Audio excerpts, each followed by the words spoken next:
Hey everyone, unfortunately my laptop is still not wanting to record video, so I'm going to continue to do it with my iPhone, put it onto YouTube, then post it onto our page, and I will continue to try to get my laptop to cooperate. I am going to respond to the number 2, describe a hypothetical situation. I have not been asked by any parents so far about a link between autism and vaccines or toxins, so I'm just going to do the hypothetical.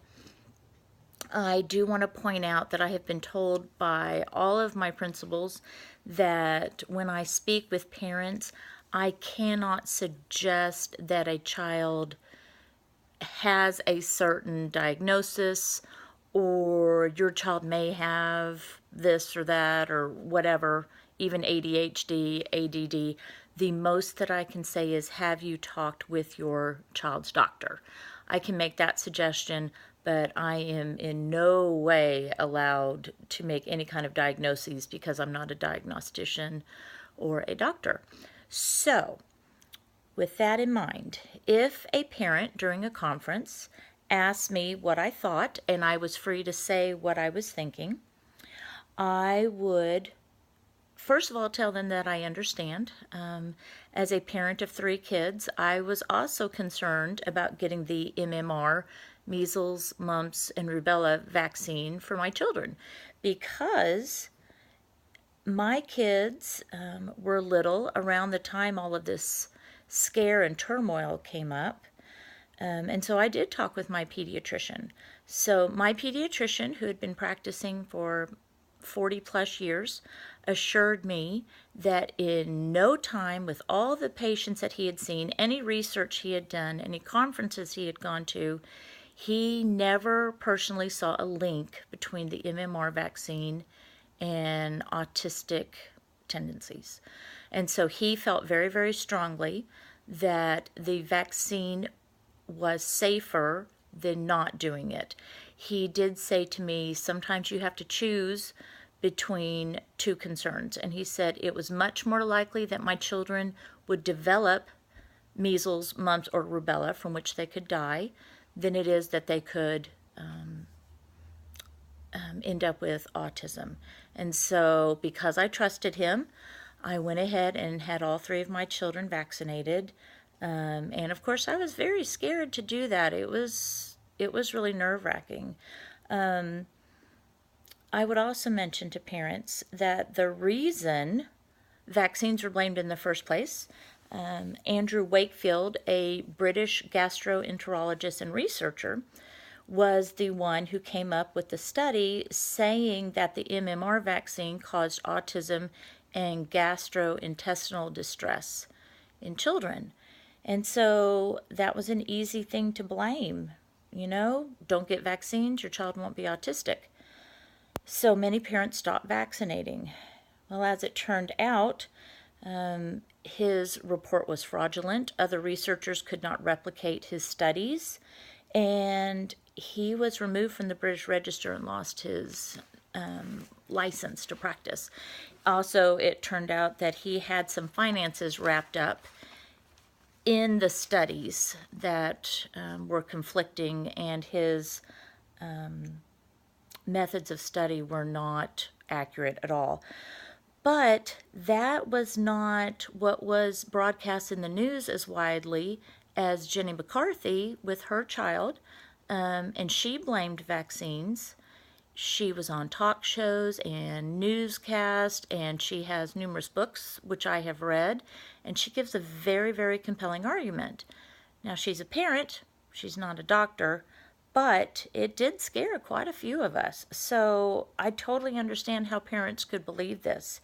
I would also bring up, as what my doctor said, that sometimes you have to take the lesser of the 2 dangers. Back around Christmas of 2014, 132 kids at Disneyland and then over 100 kids in Quebec ended up with measles, which can kill children, and none of those kids had been vaccinated. And it's one of the easiest things for us to avoid with children. And so it is a concern that parents are not doing vaccines. I would also mention to them that Wendy Chung, on her TED Talk that she gave in March 2014, she's a well-known pediatrician and geneticist. She said absolutely there is no link between the two. She mentioned that in about 1992, the ingredient thimerosal was removed from the vaccines because that's what people felt was causing the autism in many children. And she showed a graph that showed the thimerosal was removed, and yet the diagnosis of the diagnosis of ASD went up, showing that thimerosal wasn't the cause of it.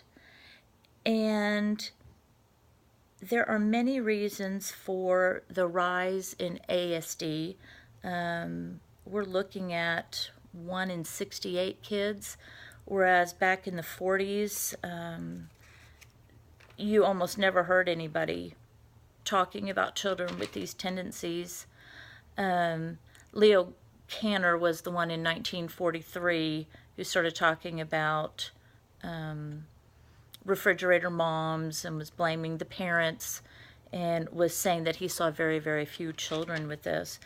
But we don't know the absolute cause for it, although researchers are still working on that. We do know that there's a genetic link. Looking at identical twins, fraternal twins, and siblings, there's definitely a genetic link. We also know the advanced age of the father at time of conception can cause autism. They're looking at exposure to certain pollutants during the time the mother is pregnant with the child, although they don't have the specific pollutants nailed down. There are also infectious agents that they are researching to find that out. But the reason for the rise was the Individuals with Disabilities Education Act in 1990 included autism as a category, and so the teachers in special ed in school started including that, and so that became much more prevalent. There were changes in the DSM, the Diagnostic and Statistic Manual of Mental Disorders, and so that made it much more accessible for a lot of people. There's a lot more awareness about it. I hear much more about autism now than I did 20 years ago when I was expecting my first child. I almost never heard about it. Once in a great while we would see a documentary on the news about it, but that was very, very rare. And because of the widened definition, there are a lot more symptoms and behaviors that researchers and doctors and psychologists are looking at to diagnose a child with this.